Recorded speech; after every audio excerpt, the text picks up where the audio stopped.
నమస్తే, welcome to our channel. నేను ప్రియా కాశీక్. పూణేలో అతి దారుణంగా రేప్ జరిగింది. గతంలో కూడా విన్నాం మనం, ఢిల్లీలో ఒక ఇన్సిడెంట్. అది మర్చిపోయేలోపే మరో ఘటన. అయితే బస్ స్టాండ్లలో ఒంటరిగా ఉన్న మహిళలు, ఆడపిల్లలే వీడి టార్గెట్.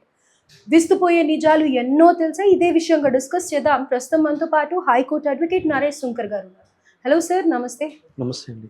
సో ఇప్పుడు ఈ ఇన్సిడెంట్ని ఎలా చూడాలంటున్నారు? అలాగే బస్సులోకి ట్రాప్ చేసి మరీ అతను అక్క అక్క అని పిలుస్తూ ఆ అమ్మాయిని బస్సులోకి తీసుకువెళ్ళి రేప్ చేయడం జరిగింది. సో దీన్ని ఎలా చూడాలంటారు? అండ్ ఆ విస్తుపోయే నిజాలు ఏంటి? ఇన్సిడెంట్ని అన్ని ఇన్సిడెంట్ లాగానే చూడాలండి. సరికొత్తగా చూడడానికి ఏం లేదు ఇక్కడ. అంటే వేరే ఒక వింత కోణము, సరికొత్త ఆవిష్కరణ ఏమీ లేదు. 37 సంవత్సరాల గాడే అనే ఒక వ్యక్తి ఆల్రెడీ హ్యావింగ్ క్రిమినల్ రికార్డ్. అతని మీద ఒక 6 క్రిమినల్ కేసులు రిజిస్టర్ అయ్యి ఉన్నాయి. ఆడవాళ్ళకి సంబంధించి, నగలు దోపిడీకి సంబంధించి, ఆడవాళ్ళతో మిస్బిహేవియర్కి సంబంధించి అతనికి ఆల్రెడీ క్రిమినల్ హిస్టరీ ఉంది, రికార్డు కూడా ఉంది. ఎర్లీ అవర్స్ 5:30 టైంలో ఏమని అక్కని పిలుస్తా ఒక రాంగ్ గైడెన్స్ ఇచ్చి ఆమె నేను రాను అని చెప్పినా కూడా నేను డెస్టినేషన్కి తీసుకుని వెళ్తాను అని చెప్పని బలవంతంగా ఎక్కించుకుని రేప్ అనేది చేయడం జరిగింది. అయితే ఇటువంటి ఇన్సిడెంట్లన్నీ జరిగిన తర్వాత పోలీసులు కూడా అతన్ని పట్టుకోవడానికి పక్కనున్న చెరుకు తోటల్లో అతను దాక్కున్నాడేమో డ్రోన్స్ తెప్పించడం జరిగింది, స్నిఫర్ డాగ్స్ని తెప్పించడం జరిగింది. అదేవిధంగా ఎక్స్ట్రీమ్ లెవెల్ సర్చ్ ఆపరేషన్ చేసి అతన్ని పట్టుకోవడం కూడా జరిగింది. 8 బృందాలు పార్టిసిపేట్ చేశారు అని అంటే కనుక చాలా సీరియస్గా తీసుకున్నారని అనుకోవాలి. ఇష్యూ అంటే మీడియాకి వచ్చింది కాబట్టి చాలా సీరియస్గా తీసుకున్నారు. దట్టు ఈ విషయం మీద ఫార్మర్ సుప్రీంకోర్టు చీఫ్ జస్టిస్ వారు కూడా స్పందించడం జరిగింది. సో దాని గురించి ఎప్పుడైనా కూడా మన సమాజంలో, మన దేశంలో ఇటువంటి రేపులు కానీ, ఇటువంటి హత్యలు కానీ ఆడవాళ్ళ మీద యాజ్ వెల్ చిన్నపిల్లల మీద ప్రతిరోజు కూడా కొన్ని వేల సంఖ్యలో జరుగుతూనే ఉన్నాయి. కానీ ఆ వేల సంఖ్యలో జరిగే వాటిని ఎవరూ పట్టించుకోరు. ఏదైతే కనుక మీడియా హైలైట్ చేస్తుందో ఆ యొక్క సంఘటన దాని మీద మాత్రమే ఫోకస్ ఉంటుంది. అది పోలీస్ వాళ్ళు కానీ, పొలిటీషియన్స్ కానీ, or other any prominent persons. So మిగిలిన దగ్గరికి వెళ్ళదు వాళ్ళ యొక్క కోణం.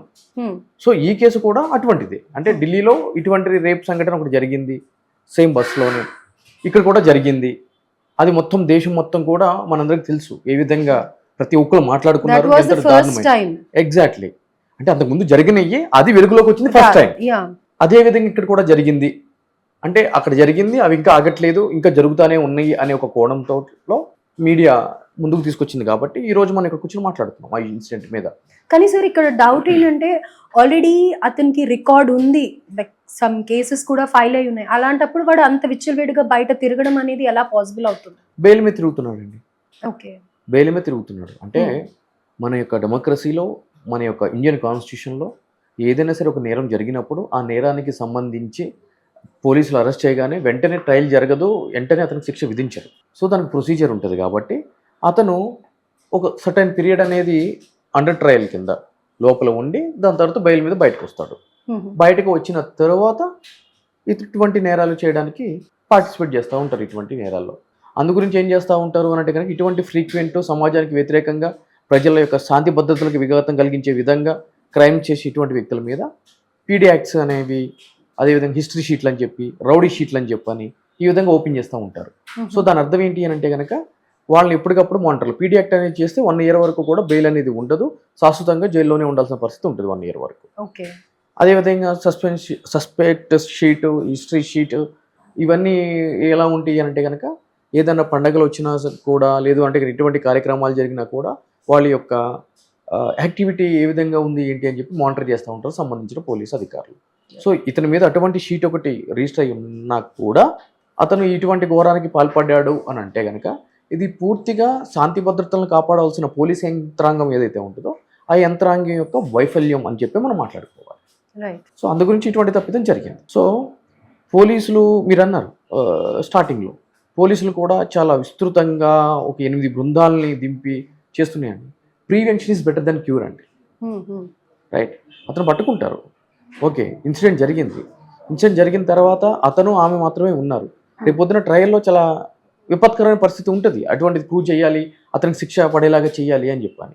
దట్టు ఇటువంటి ఇన్సిడెంట్లు జరిగినప్పుడు తక్షణం బయట సమాజానికి చేరవేసే మీడియా ఈ కేసు కంప్లీట్ అయ్యి సంబంధించిన వ్యక్తులకి జీవితకాల శిక్షనో మరణ శిక్షనో పడి ఆ ఉరికమ్మ ఎక్కేంత వరకు కూడా ఫాలో అప్ ఉండదు. మళ్ళీ కొత్త ఇన్సిడెంట్ వస్తుంది కదా, అవును. Yeah. మనకు కొత్తది కావాలి, ఎప్పుడు కూడా కొత్తది కావాలి, పాతది అయిపోతుంది కినారియో. అందు గురించి ఇవన్నీ కూడా ఏం జరుగుతుంది అని అంటే కనుక పెద్దగా దీంట్లో మనము ఎక్కువగా ఆలోచించేసి ఏదో జరిగిపోయింది అనేటువంటి పరిస్థితి లేదు. అంటే ఏ విధంగా అయితే కనుక This దేశంలో is like జరుగుతున్నాయి same earlier cases. ఎగ్జాక్ట్లీ అంతే, Right. చాలా సింపుల్ గా. సో ఆ బస్ లో కూడా ఎన్నో ఈ రేప్ జరిగే ముందు కూడా నిందితుడికి సంబంధించినవి లైక్ ఇంతకు ముందు అమ్మాయిలను కూడా రేప్ చేసిన సంఘటనలు అవి ఎన్నో కనిపిస్తున్నాయని చెప్పేసి డ్రెస్సెస్ అని కానీ లేకపోతే కండోమ్స్ అని కానీ ఇలాంటివి చాలా ఉన్నాయి అని చెప్పేసి అని అంటూ ఉన్నారు. అంటే ఆ పర్టికులర్ బస్ ఎప్పుడు మూవ్ చేయకపోవడమా లేకపోతే అది ఎప్పుడు అబ్జర్వ్ చేయలేదా, ఎందుకని అది అట్లా నెగ్లెక్ట్ అయ్యింది, ఎప్పుడు అబ్జర్వ్ చేయకుండా ఇప్పుడే వెలుగులోకి వచ్చింది అని అంటున్నారు కదా. ఆల్రెడీ ఇతనికి కూడా ఆల్రెడీ కేసెస్ ఉన్నాయి. సో ఇలాంటి టైంలో మరి ఎవరు అబ్జర్వ్ చేయకుండా ఇవన్నీ అవుతూనే ఉన్నాయి అని అనుకోవచ్చు అని అంటారా ఆ బస్ స్టాండ్ లో? దురదృష్టకరమైన ఘటన ఏంటి అని అంటే కనుక ఈ యొక్క ఇన్సిడెంట్ జరిగిన స్థలం లోకల్ పోలీస్ స్టేషన్కి 100 మీటర్ల దూరంలో ఉందండి. యా రైట్, అంటే ఎంతటి ధైర్యంగా ఎటువంటి భయం లేకుండా అతను చేస్తున్నాడు అని అంటే కనుక అతని యొక్క నేపథ్యం ఏంటి అని మనం అర్థం చేసుకోవచ్చు. ఓకే. సో ఇతను ఈ ఇన్సిడెంట్ జరిగిన తర్వాత పోలీస్ వాళ్ళు మిగిలిన వ్యక్తులు ఏమంటున్నారు అని అంటే కనుక ఇతనికి ఇటువంటి నేపథ్యం ఉంది, ఇంకా ఎంతమందిని ఈ విధంగా లైంగిక దాడి చేశాడు అని చెప్పి మేము ఎంక్వైరీ చేస్తున్నాము, దానికి సంబంధించి విచారణ కూడా జరుగుతుంది అని చెప్పి చెప్తున్నారు. సో జరిగిపోయిన తర్వాత స్పందించడం అనేది కాదు మనకు కావాల్సింది నేటి సమాజానికి. ఆడపిల్లలకి భద్రత కావాలి అని అంటే గాంధీ గారు ఏమన్నారు, అర్ధరాత్రి మహిళ నడి రోడ్డు మీద తిరిగినప్పుడు మాత్రమే స్వతంత్రం వచ్చినట్లుగా భావించాలి అని చెప్పి అని అన్నారు. అంటే ఆయన మాటల యొక్క ఆంతర్యం ఏంటి, అటువంటి రక్షణ కల్పించే సమాజం ప్రభుత్వం ఏర్పడాలి అనేది దాని యొక్క ఉద్దేశం. అర్ధరాత్రి తీసి పక్కన పెట్టేయండి, ఎర్లీ మార్నింగ్ 5:30కి దిక్కులేదు కదా ఇక్కడ. యా ఇంక ఎటువంటి సమాజాన్ని కోరుకుంటున్నాం మనం? ఏ ప్రభుత్వాలు చేస్తున్న పనితీరు ఏ విధంగా ఉంది? రైట్. సో ఓవరాల్గా ఇది గవర్నమెంట్ కానీ పోలీస్ సెక్టర్ వైఫల్యం అని అనుకోవాలి అని అంటారు. బికాజ్ ఆల్రెడీ ఎర్లియర్ హిస్టరీ ఉంది కాబట్టి ఇతనికి దోపిడీ కానీ లేకపోతే నేరాల గురించి ఉంది కాబట్టి ఆల్మోస్ట్ ఇది పోలీసుల మిస్ఫైర్ అయిందని చెప్పుకోవాలి అని అనొచ్చు. రైట్, పోలీసుల యొక్క వైఫల్యం, రైట్, ప్రభుత్వం యొక్క వైఫల్యం పూర్తిగా రైట్, ఇది అంతకు మించి వేరేది కానే కాదు. రైట్. ఇప్పుడు ఏ శిక్ష పడుతుండొచ్చు అతనికి? ఇప్పుడు యాజ్ యూజువల్గా రేప్ బిఎన్ఎస్లో 64, అదేవిధంగా క్రిమినల్ ఇంటిమిడేషన్ బిఎన్ఎస్లో 351 ప్రకారం కేసు రిజిస్టర్ చేశారు. ఓకే. ఈ సెక్షన్స్లో కేసు యొక్క తీవ్రతను బట్టి మరణశిక్ష విధించే అవకాశం ఉంది, జీవితకాల శిక్ష విధించే అవకాశం ఉంది, 10 సంవత్సరాల శిక్ష విధించే అవకాశం ఉంది.